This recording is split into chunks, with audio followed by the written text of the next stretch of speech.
시계를 매매하거나 수리하는 장인들에게 원칙이 있답니다. 다 알듯이 시계 장인들은 그 시계가 겉보기에 화려하고 반짝거리는 것 별로 관심을 두지 않는다는 거예요. 어떻게 하느냐? 제일 먼저 뭘 하겠어요? 뒤에 뚜껑을 엽니다. 그래서 정말 그 안에 무브먼트, 움직임이죠. 잘 맞물려서 돌아가는가. 이게 제일 중요하다라는 거예요. 아무리 겉이 번쩍번쩍해도 자금 톱니바퀴, 또 태엽 이게 고장이 나면 제 시간을 맞출 수가 없거든요. 시간이 안 맞는 시계 역할을 못합니다. 겉모습이 아무리 수수해도 그 안에 내부에 있는 기계 장치들이 정확히 잘 움직인다면 그 시계는 값어치가 있는 거예요. 마찬가지로 세상은 우리의 겉모습, 화려한 조건들을 평가하려고 합니다. 우리의 영원한 장인, 그렇죠? 우리를 만드신 하나님은 우리의 진짜 속을 보고 싶어 하시는 거예요. 얼마나 화려한 직분이 있는가, 직함이 있는가, 얼마나 대단한 결과를 냈는가가 중요한 것이 아니라 정말 하나님 앞에 무릎 꿇어 기도하고 있는가. 이게 이제 하나님께서 우리를 보시는 기준인 것이죠.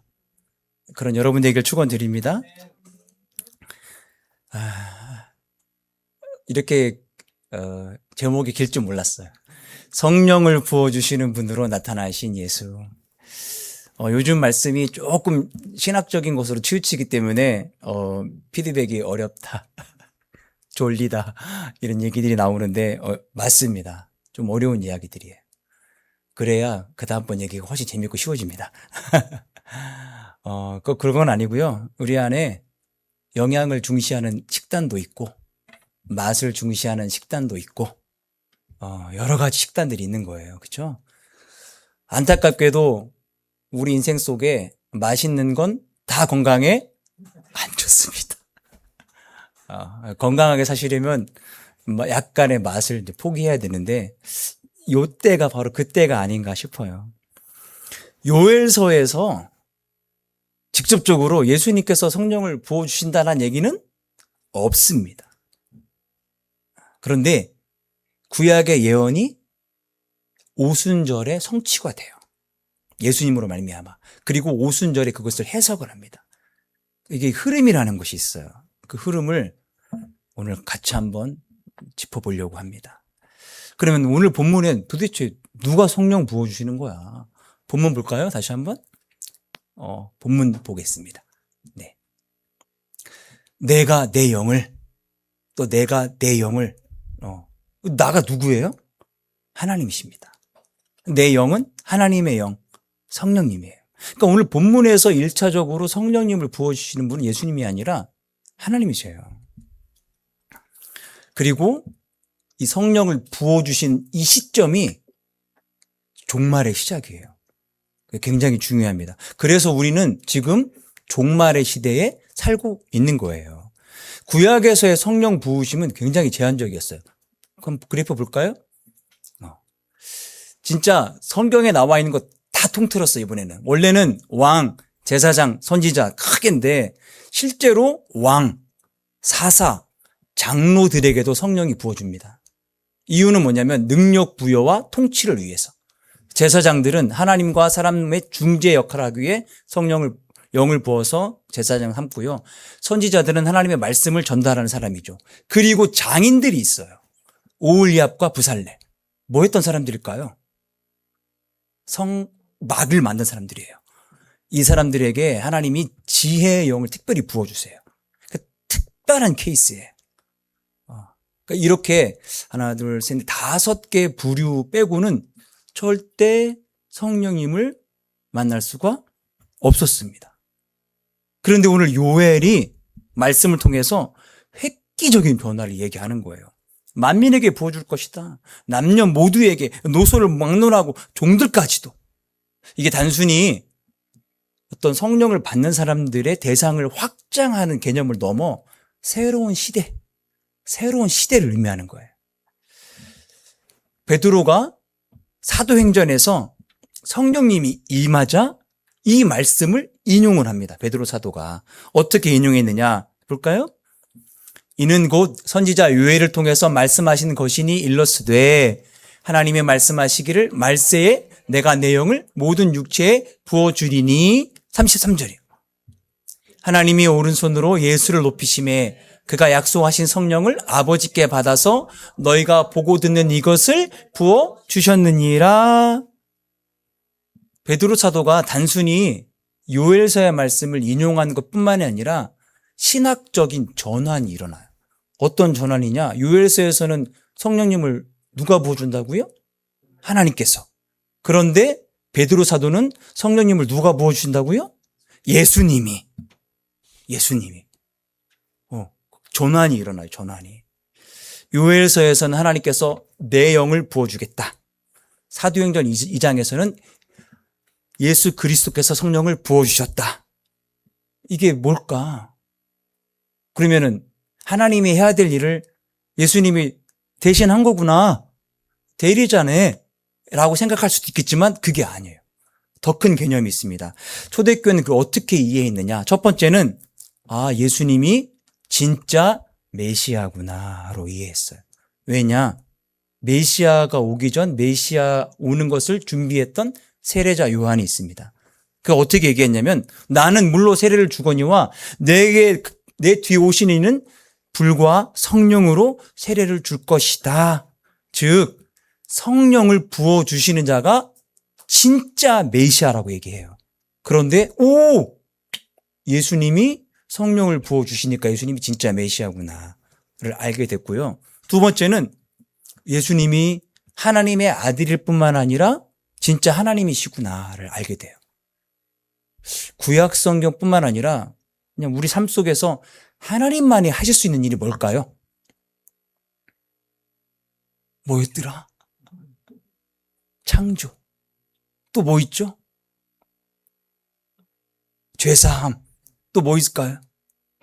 죽은 자를 살리고 심판하고 성령을 부어주시고. 신약 성경에서 예수님이 하신 일은 죽은 자도 살리고 오병이어로 먹이시고 무리도 걷고 병든 자도 고치고. 성령은 언제? 부활 승천하신 다음에 오순절에 내려주셨어요. 구약 성경에서 하나님이 하시는 일을 예수님이 그대로 하셨구나. 그러니까 예수님은 하나님의 아들일 뿐만 아니라 하나님이시구나를 초대교회 성도들이 깨닫게 된 거예요. 굉장히 큰 이야기죠. 그 오순절 요엘의 오늘 말씀의 예언은 오순절날 이게 이루어지지만 완전히 끝난 게 아니에요. 신학적인 것으로 좀 어렵지만 제가 몇 번 얘기했죠. 왔으나 아직 오지 않은. 뭐야? 여기 온 거야? 안 온 거야? Already not yet. 이미 온 건 있어. 이미 온 것은 예수님이 메시아로 오셨죠. 우리 대신하여 죽으시고 부활하시고 십자가 올라가셔서 성령을 부어주셨어요. 그래서 지금 말세가 시작된 거예요. 근데 아직 안 온 건 뭐냐? 완전한 심판, 예수님의 재림, 새하늘과 새 땅, 하나님의 통치와 다스림, 이건 아직 오지 않았어요. 이미 온 것이 있고 아직 완성되지 않은 그런 단계 속에 우리는 살아갑니다. 요엘서의 말씀을 좀 이해하려면 그냥 28절, 29절만이 아니라 요엘서 전체를 좀 훑어봐야 돼요. 요엘서가 언제 쓰여졌느냐? 정확히 몰라요. 언제 썼다라고 기록되어 있어 말 텐데. 그런데 시대적 상황이나 환경을 통해서 뭘 알 수 있냐면 이때쯤이겠구나 알 수 있는 게 북이스라엘과 남왕국으로 분열되었을 때에 남왕국인데요. 남유다인데 아마도 대재앙을 경험한 거예요. 그게 뭐냐면 요엘서 1장에 엄청난 메뚜기 떼가 초토화시킵니다. 메뚜기 떼가. 이 재앙이 연쇄 반응을 일으키는데 메뚜기 떼가 싹 쓸어가니까 먹을 게 하나도 없어요. 먹을 것만 없는 게 아니라 포도주도 떨어져요. 먹을 것도 없고 포도주도 떨어지니까 뭐가 중지됐냐면 하나님께 드리는 예배가 멈춰져요. 경제, 종교 다 붕괴돼요. 이게 단순히 메뚜기 재앙만의 문제가 아니에요. 경제와 종교가 무너졌다는 얘기는 어떤 이야기일까요?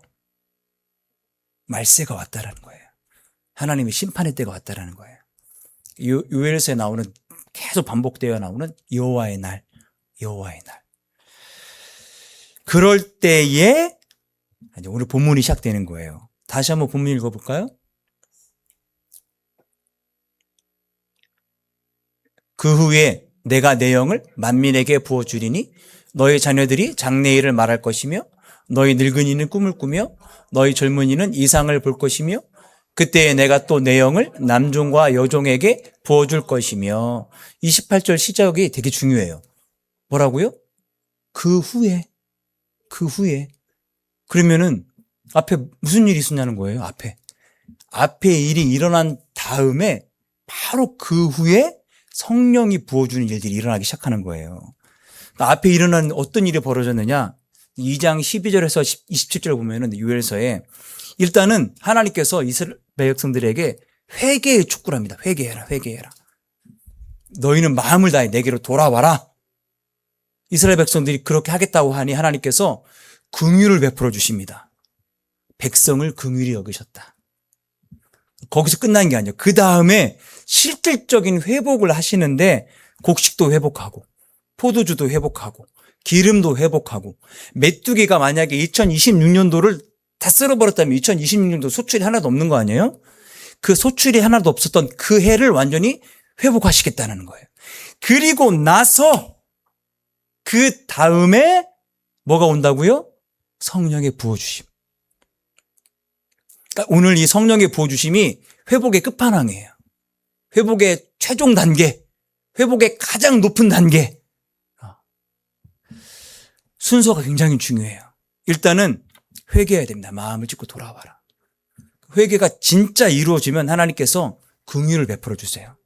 불쌍히 여겨주시는 것이죠. 그 다음에 회복이 일어납니다. 땅의 축복이 회복되어져요. 그리고 그 다음에 성령님이 부어주시는 거예요. 영적 회복이 가장 절정이에요. 이런 단계가 있습니다. 오늘 요엘서가 말씀한 이 이야기가 굉장히 충격적인 이유가 따로 있어요. 아까도 말씀드렸듯이 구약에서는 성령님이 특정한 종류, 특정한 직분의 사람들에게만 부어졌는데 요엘에서는 모든 만민에게 부어준다고 하거든요. 이 이야기는 민수기 11장의 배경이 있어요. 민수기 11장에 어떤 일이 벌어졌느냐? 출애굽기하는 과정이거든요. 이스라엘 백성들이 또 원망합니다. 하나님과 모세를. 왜 원망했냐면 고기 먹고 싶어요. 그러면서 옛날 얘기합니다. 우리가 옛날에 애굽에 있을 때는 부뚜막에 앉아가지고 고기 먹고서 고기 이빨에 낀 거 빼기도 하고 뭐 부추도 먹고 마늘도 먹고 다 그랬어. 그때 뭐였죠? 신분이? 노예였잖아요. 고기 간혹 먹었겠죠. 그런데 노예의 신분이었음에도 불구하고 그때를 기억하는 거예요. 기리는 거예요. 모세가 참 너무 어처구니가 없고 이 원망을 듣기가 힘드니까 하나님께 뭐라고 얘기하냐면 하나님, 내가 이 많은 백성들을 잘 관리하고 이끌어 가는데 너무 부족한 것 같아요. 역부족이에요. 이렇게 얘기하자 하나님께서 대안을 마련하시는데 이스라엘 백성들 중에 장로와 리더들을 70명을 선택하라고 해요. 그래서 덕망 있고 리더십이 있고 연륜이 찬 사람들 70명을 한 곳에 모읍니다. 이때 하나님께서 이들에게 영을 부어주셔서 이 장로들이 예언해요. 그런데 엘닷과 메닷 두 사람이 이 모이란 장소에 안 가요. 이유는 나와 있지 않아요. 몸이 아팠던지 아니면 가고 싶지 않았던지 잘 모르겠어요. 그런데 그 사람들이 자기가 있던 그 장막 안에서도 예언을 하는 거예요. 대상자니까. 이거를 모세의 시종인 여호수아가 이건 아닌 것 같은데. 그래서 모세에게 얘기합니다. 엘닷과 메닷이 지금 자기 장막에서 예언하고 있는데 멈추게 할까요? 하자 모세가 진짜 중요한 얘기를 합니다. 민수기 11장 29절 말씀인데 여호와께서 그의 영을 그의 모든 백성에게 주사 다 선지자가 되게 하시기를 원한다. 모세가 구약 시대에 이루어지지 않은 소망을 얘기해요. 이 소망을 누가 얘기한다고 지금? 요엘이 얘기하고 있는 거예요. 만민에게 성령을 부어주실 것이다. 요엘이.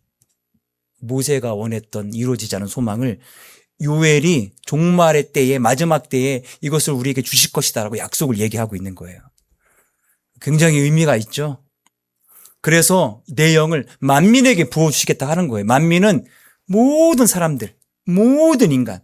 얘기는 뭐냐? 하나님의 안에서 성령님이 차별 없이 누구는 부어주고 누구는 안 부어주고가 아니라 다 주어진다라는 거예요. 본문에 4가지 장벽이 허물어집니다. 첫 번째, 세대의 장벽이 허물어져요. 너희 자녀, 너희 늙은이, 너희 젊은이. 두 번째는 성별의 장벽, 아들, 딸. 세 번째는 사회의 장벽, 남종, 여종.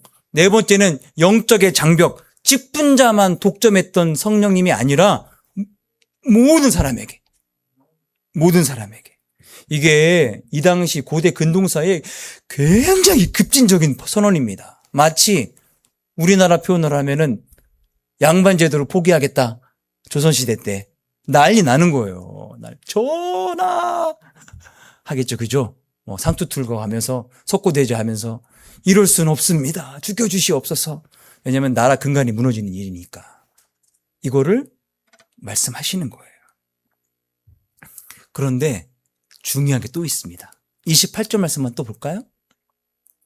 한번 더 읽어봅시다. 그 후에 내가 내 영을 만민에게 부어주리니 너희 자녀들이 장래일을 말할 것이며 너희 늙은이는 꿈을 꾸며 너희 젊은이는 이상을 볼 것이며 3가지가 언급됩니다. 장래일, 꿈, 그리고 이상. 장래일은 예언이에요. 예언. 꿈은 꿈이고 이상은 환상이에요. 예언은 하나님의 말씀의 선포예요. 꿈은 이 당시 하나님의 계시의 통로예요. 환상은 선지자적인 계시이기 때문에 앞으로 일어날 일. 예언은 지금 일어날 일. 좀 차이가 있죠. 그러니까 성령 부어주심의 핵심은 단순히 성령을 받았기 때문에 감정이 너무 좋고 뭐든지 할 수 있다 이런 감정을 넘어서 하나님의 말씀을 보고 듣고 선포할 수 있는 그런 민족을 만들겠다라는 의미예요. 언제 이루어집니까? 우리 시대에. 교회 안에서 이루어지는 거예요. 교회 안에서. 자, 성령 부어주심이 회복의 최종 단계라고 했습니다. 일단은 회개하고 하나님의 긍휼이 임하고 우리가 갖고 있는 일반적인 것, 육체적인 것, 물질적인 것이 회복된 이후에야 성령님이 부어주시는 거예요. 자, 그 말씀을 보겠습니다. 요엘서 2장 23절 말씀. 잠시만요. 23절부터인데 16절이 되어 있네. 잠깐만요. 이거 제가 잘못 옮겼나 봐요. 24절. 24절부터 되네요. 자, 23절은 이제 넘어가고 24절부터 읽어볼까요? 마당에는 밀이 가득하고 독에는 새 포도주와 기름이 넘치리로다. 내가 전에 너희에게 보낸 큰 군대 곧 메뚜기와 느치와 황충과 팥중이가 먹은 횟수대로 너희에게 갚아주리니 너희는 먹되 풍족히 먹고 너희에게 놀라운 일을 행하신 너희 하나님 여호와 이름을 찬송할 것이라. 내 백성이 영원히 수치를 당하지 아니하리로다. 그런즉 내가 이스라엘 가운데 있어 너희 하나님 여호와가 되고 다른 이가 없는 줄을 너희가 알 것이라. 내 백성이 영원히 수치를 당하지 아니하리로다. 그 후에 내가 내 영을 내 백성에게 보내주리니 하면서 28절 29절이 있는 거예요. 하나님께서 뭘 약속하시냐면은 풍성한 포도주와 곡식을 말합니다. 다 망했는데 다 사라졌는데 이걸 회복해 하시겠다라는 거예요. 근데 하나님은 여기서 멈추지 않으세요. 왜 그러느냐? 우리 인생 속에 배고픔보다 더 큰 문제가 뭔지 아세요? 하나님을 떠난 겁니다. 하나님과의 단절, 영혼의 목마름이 배고픔보다 더 위험한 거예요. 황폐한 땅보다 더 큰 문제가 뭐냐? 우리 영혼의 메마름이에요. 이런 것들을 해결해 주신다는 거예요. 그 성령님 부어주시는 게 회복의 마지막 단계, 최고 단계예요. 곡식의 회복은 생존의 회복이에요. 성전의 회복은 예배의 회복이에요. 성령의 회복은 하나님의 임재의 회복이에요. 우리가 다 가진 것 같지만 하나님 놓치면 다 잃어버린 거예요. 우리가 다 잃어버린 것 같지만 하나님을 붙들면 다 가진 거예요. 여러분, 다 잃어버리신 분이에요? 다 가진 분들이에요. 다 가졌네, 다 가졌어. 이렇게 부러울 때가 다 가졌어. 배고픔, 우리 주변의 상황이 어려운 것, 하나님이 없는 것보다 큰 문제가 아니에요. 하나님을 붙드는 것이 시급한 거예요. 그래서 요엘서 이 말씀은 단순히 그래서 성령을 체험하십시오만의 문제가 아닌 거예요. 더 큰 의미가 있어요. 메뚜기 재앙에서부터 시작돼가지고 성령으로 회복한 것이 오순절 날에 이루어져요. 그러니까 그때부터 오순절로 시작되어지는 거대한 구속사의 흐름이에요. 그 오순절은 뭐야 도대체? 이때 베드로 사도는 이 말을 왜 인용한 거야? 오순절 상황을 보면요. 사도행전 2장입니다. 유대인의 절기예요. 추수가 시작되면서부터 7주간이에요. 그러니까 7일이니까 7이니까 77에 49, 그 지나면 50일 오순절이에요. 이때 성령님이 부어주신 거예요. 성령님이. 예루살렘에 많은 지역에 흩어졌던 사람들이 절기를 지키려고 다 모였어요. 그런데 이 마가의 다락방에 성령이 임했던 것을 이 사람들이 체험합니다. 봅니다. 급하고 강한 바람 같은 소리가 슉 불의 혈같이 갈라지는 성령의 불 같은 모습이, 그리고 각 나라 말로 방언을 이야기하는 거예요. 이게 군중들이 보기에 굉장히 충격적이었습니다. 그래서 이 현상을 바라보는 두 가지 반응이 있었어요. 자, 12절 13절 말씀 볼까요? 함께 읽습니다. 시작.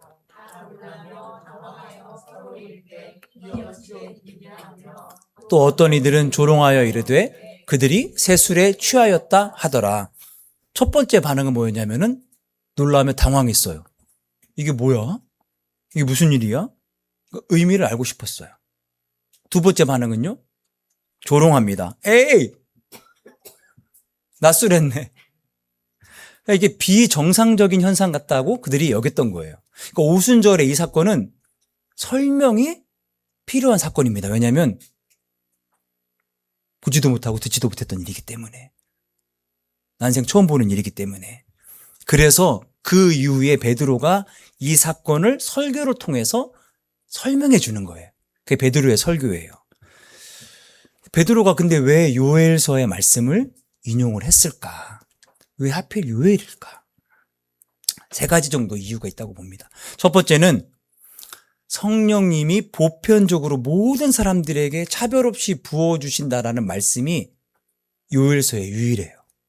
이사야도 성령 이야기합니다. 에스겔도 성령 이야기해요. 37장에 메마른 뼈가 성령님이 임하시면서 군대가 되잖아요. 그런데 모든 육체에게 부어주겠다는 말은 요엘서가 유일합니다. 그래서 요엘서를 인용한 거예요. 두 번째는 말세의 현상을 설명할 수 있기 때문에 그래요. 요엘은 성령 부으심 뿐만 아니라 그 밑에 보면은 물이 변하여 피가 되고, 그러니까 세상 말세에 나타나고 있는 여러 가지 이야기들을 같이 해요. 이적과 기사와 심판의 날 전체를. 그러니까 오순절은 단순히 몇 명이 성령이 임하셔서 내가 성령님을 경험했다가 아니라 시대가 바뀌는 거예요. 무슨 시대로? 드디어 말세가 시작되는 거예요. 말세가. 그 세 번째는 아마도 군중들이 가장 이해하기 쉬웠던 말씀일 것이다. 추측의 영역이에요. 왜냐하면 구약 성경이니까 알 수 있지 않았을까. 그러니까 이스라엘 사람들이 잘 아는 말씀을 인용을 해야 이 사람들이 쉽게 이해할 거 아닙니까? 그래서 선지자 요엘의 말씀을 통하여 말씀하신 것이라면서 인용을 하면서 중요한 해석을 합니다. 요엘서에는 시작이 그 후에잖아요. 그 후에. 근데 베드로 사도는 어떻게 인용했냐면 말세에. 그 후에가 베드로 사도에게는 말세라고 예언하는 거예요. 말세라고 해석을 하는 거예요. 그래서 오순절의 시작이, 오순절이 곧 말세의 시작이에요. 지금 우리가 말세에 살고 있어요. 말세의 끝은 언제냐? 예수님이 재림하시는 날 말세가 끝나는 거예요. 말세의 시작은 예수님께서 부활 승천하신 다음부터 다시 오실 때까지. 유대인들은 보통 역사를 크게 두 개로 봅니다. 현 세대와 앞으로 오는 세대. 현재 살고 있는 세대는 죄와 고난의 시대로 생각해요. 그렇다면은 앞으로 오는 세대는 메시아와 하나님의 통치의 시대. 그런데 베드로 사도의 말에 의하면 이미 오는 세대가 시작된 거예요. 왜냐하면 메시아가 예수님으로부터 왔죠. 예수님은 부활하시고 죽고 부활하시고 승천하신 다음에 성령님도 부어 주신 거예요. 그러니까 이게 굉장히 어려운 이야기이긴 하지만 예수님이 진짜 메시아인 것을 한 번 더 설명하고 있는 것입니다. 성령을 부어주시겠다 약속은 성부 하나님이 하신 거예요. 그 약속을 이행하신 것은 성자 예수님이 이행하셨습니다. 성령의 임재는 그래서 이 시대 우리 교회에 임하고 있는 거예요. 그럼 우리가 혼란한 세상 속에 말세를 살아가는 이때에 성령을 받은 사람으로 어떻게 살아가야 될 것인가? 첫 번째, 약속의 성취. 이게 제일 중요해요. 그 1번이에요. 요엘의 약속이 오순절을 날 성취된 겁니다. 하나님이 영을 부어주시겠다 약속했고 예수님이 십자가에서 죽으시고 부활하신 다음에 승천하셔서 오순절에 이제 부어주신 거예요. 자, 우리는 그 성령의 시대 안에 지금 살아갑니다. 우리는 성령을 기다리는 구약 시대의 백성이 아니라 성령님이 이미 오셔서 성령 안에 살아가는 교회 시대의 사람인 거예요. 이게 굉장히 큰 차이가 있습니다. 구약에서는 부어주실 것이다라는 약속을 기다리는 사람의 시대라면 우리는 부어졌다. 약속의 성취와 그 약속의 성취를 순종하는 시대의 사람이에요. 그렇죠? 너무너무 차이가 다르죠? 두 번째, 개인에게 적용을 하자면 메마름에서 충만함으로. 요엘서의 배경은 메뚜기 재앙이었어요. 오늘 여러분의 메뚜기는 뭡니까? 즉 우리의 삶을 황폐하게 만드는 건 뭐냐는 거예요. 반복적인 죄, 영적인 무감각, 기도의 메마름, 말씀의 무미건조함, 비교와 열등감, 두려움과 공포, 세속적 성공주의. 나열하자면 더 많을 것 같아요. 많은 성도들이 이렇게 얘기합니다. 예배를 드리지만 마음이 가지 않는다. 기도가 나오지 않는다. 하나님이 멀게만 느껴진다. 그냥 습관적으로 예배하는 것 같다. 요엘서에서 성령님이 오시는 건 회복의 무슨 단계라고 그랬죠? 회복의 끝판왕. 마지막 단계, 최고 단계. 하나님은 황폐한 땅만 회복하시는 분이 아니라 황폐한 사람의 마음도 회복하시는 분이 바로 우리 하나님이셔요. 그러니까 성령님을 부어주신 예수님은 오늘도 성령을 통해서 굳은 마음을 새롭게 하고 잃어버린 감각을 새롭게 하고 죽은 열정을 다시 일으키고 예수님과의 하나님과의 첫사랑을 회복하고 하나님과의 교제도 회복하고 불을 내려주시고 말씀에 살아있는 하나님의 음성으로 들리게 하시는 거예요. 그럼 어떻게 해야 됩니까? 하나님, 오순절 날에 성령도 부어주시는데 오늘 내 마음에도 성령을 좀 부어주십시오. 그렇게 기도가 해야 되는 거예요. 매 순간 기도해야 되는 거예요. 매 순간. 우리 가정에 적용을 하자면 모든 세대에게 부어주십니다. 세 번째, 가정에 적용하면 모든 세대에게 부어주신다. 요엘이 특별히 세대를 강조합니다. 자녀들, 젊은이들, 어르신들. 예수님께서 성령을 부어주시겠다라는 것은 한 세대만 사용하지 않고 모든 세대를 다 사용하신다는 거예요. 우리 자녀들 다음 세대는 이제 하지 않겠습니다. 왜냐? 그럼 다음 기다리라는 얘기야? 언제까지 다음 세대야? 앞으로의 미래가 아니라 현재예요. 현재. 여러분들은 현재. 굉장히 중요해요, 이게요. 성령님은 나에 기다리지 않아요. 현재라고요. 장년과 노년들은 나는 물러나야 되겠다가 아니라 꿈꾸는 세대가 되시라는 얘기예요. 꿈꾸는 세대. 어떤 꿈 꾸시라고 그랬어요? 10년 동안 아무렇지도 아프지 마시고 우리가 5층에 살고 있는데 6층도 해서 산 전체를 다 우리 교회로 사는 그 꿈을 꾸시라. 1층에 카페 만든다고 했죠? 저만 꾸는 꿈입니까? 저만 꾸는 꿈이에요? 꿈꾸는 세대가 되십시오, 어르신들. 네. 교회에 적용을 하자면 네 번째, 직분 중심에서 성령 중심으로. 요엘서의 가장 급진적인 선언은 뭐냐? 성령을 너희 남종과 여종에게도 부어주겠다는 거예요. 그 당시 가장 낮은 계층에도 성령이 임한다는 거예요. 오늘 우리 교회에게 주는 도전이 뭐냐면 종종 교회가 목회자 중심, 직분 중심, 프로그램 중심, 건물 중심으로 흘러갈 때가 많아요. 그게 아니라 주님의 교회는 성령님을 부어주시는 예수님의 교회이기 때문에 모든 지체가 함께 세움을 받는 거예요. 옛날에는 수직적인 느낌이었잖아요. 목사 위에 장로 밑에 권사님. 그게 아니죠. 요즘은 수평이잖아요. 이렇게 목사님, 장로님, 권사님. 왜냐? 다 같은 역할이 있는 거예요. 역할이 있는 거예요. 저는 설교자로 역할을 받은 거예요. 그 장로님은 교회의 대표로서, 평신도의 대표로서 역할이 있는 거고요. 우리 권사님 98세 되셨지만 제일 먼저 교회 오십니다. 장로님 빼고. 장로님은 이제 차량 운행하시려고 제일 먼저 오시고요. 자리 지켜나가는 것. 이것도 얼마나 큰 역할이십니까? 찬양대, 찬양단, 섬기는 역할로. 다 같은 역할. 자, 우리 시대에 적용하자면 다섯 번째입니다. 두려움보다는 분별해야 된다는 거예요. 제가 쭉 우리 시대를 적어보면서 우리 자녀들에게 우리 어르신들도 계시지만 너무 미안해요. 왜냐하면 우리의 시대가 전쟁과 불안, 경제와 압박, AI와 기술 변화, 도덕적 혼란, 관계의 파괴, 가짜뉴스, 극단주의. 이런 시대가 있었나? 이런 시대를 물려주게 됐네. 제가 청년 때에도 경제를 살려야 한다 했어요. 대한민국은 몇십 년째 경제를 계속 살려요. 경제가 아직도 안 살아났어요. 그런데 다른 건 다 괜찮았거든요. 정치적인 문제 이런 별로 없었어요. 우리 대무는 조금 했지만 취업도 크게 문제가 없었고요. 뭐 극단주의, 가짜뉴스 이런 거 없었단 말이에요. 그런데 살고 나서 보니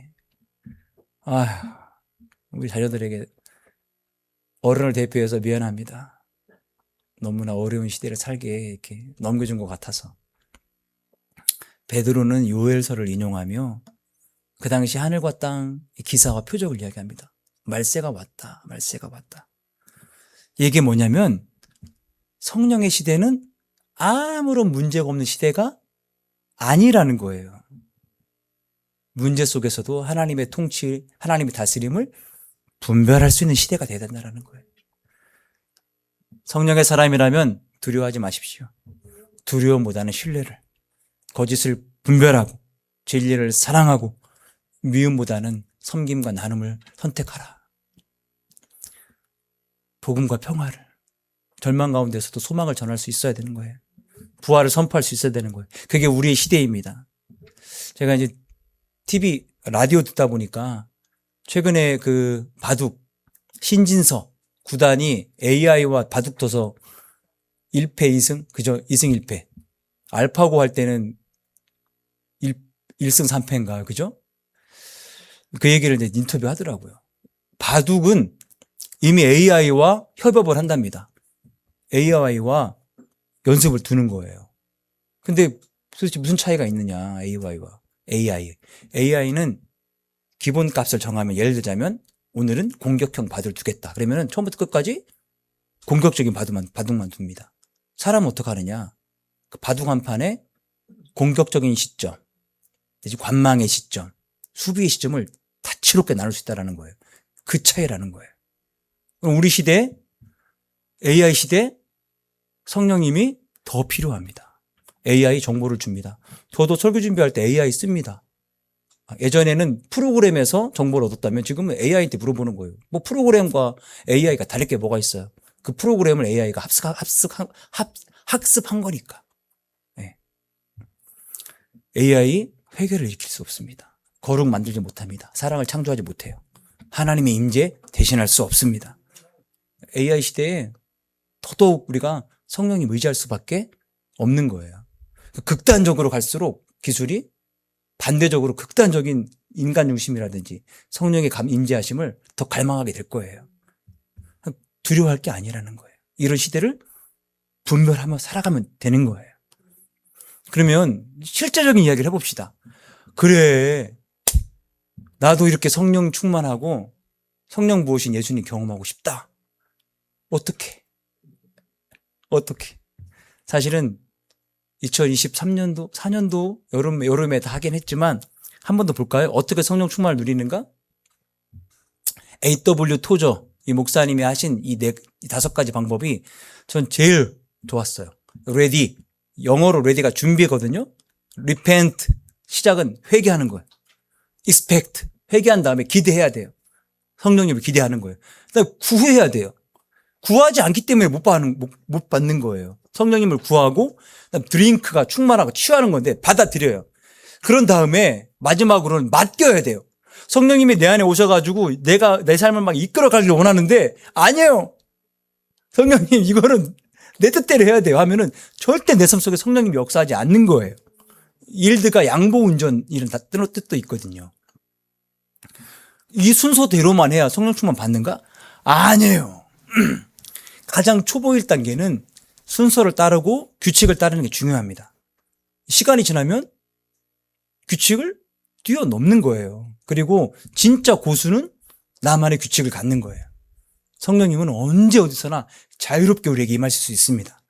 그런데 그게 안 되는 이상은 첫 번째로 이런 규칙을 따라가는 거예요. 회개하고 구하고 회개하고 기대하고 구하고 받아들이고 맡기는 것. 성령 충만을 감정으로만 이해해서는 안 됩니다. 성령 충만 받으니까 너무 기쁘고 좋다. 감정 폭발이 아니라 본문의 핵심은 예언, 꿈, 이상, 즉 하나님의 말씀을 알고 듣고 선포할 수 있느냐예요. 그리고 성령 충만은 반드시 다음에 열매로 나타나야 합니다. 열매로 죄에 대해서 민감하고 죄에 타협하지 않고 사람을 살리는 언어를 하고 비난 대신에 감사를 전하고 용서와 화해하고 성령의 9가지 열매들이 맺히고 거룩과 담대함으로 복음을 부끄러워하지 않고 너무 많죠?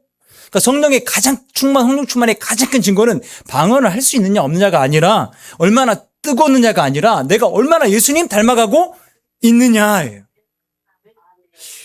저 양반이 성령을 그렇게 강조하는데 인성이 아직 멀었어요. 아직 멀었다고 봅니다. 성령님의 2가지 열매가 있어요. 드러나는 것이 밖으로 드러내는 열매와 안으로 나타나는 열매. 밖으로 드러나는 것은 성령의 9가지 열매입니다. 사랑과 희락과 화평과 오래 참음과 자비와 양성과 충성과 온유와 절제. 9가지. 그 9가지 열매 위에 쟁반 위에 성령의 은사가 담기는 거예요. 은사는 다양하죠. 은사는 한 20몇 가지가 나와야 돼요. 성경에서 나오는 것이. 가르치는 은사, 섬기는 은사, 구제의 은사, 돌보는 은사 되게 많잖아요. 그죠? 겉으로는 열매가, 안으로는 성령의 은사가. 그게 나타나지 않으면 오늘 내가 만난 성령님 덜 만났어. 더 간구해야 돼요. 더. 그래서 결론적으로 성령님은 예수님을 드러나게 되는 거예요. 요엘의 약속이 오순절에 성취되었을 때 방언 받은 것만으로 끝난 게 아니었어요. 그 이야기를 베드로의 설교를 들은 베드로가 이것이 성령 충만의 역사다라는 것을 들은 사람들이 어떻게 반응했느냐? 그러면 우리가 어떻게 하면 됩니까? 회개하고 예수님을 구주로 영접하라. 그래서 교회가 이루어지는 거예요. 결론적으로는 예수님이 드러나고 예수님이 영광 받으시는 거예요. 성령 충만의 최종 목적이에요.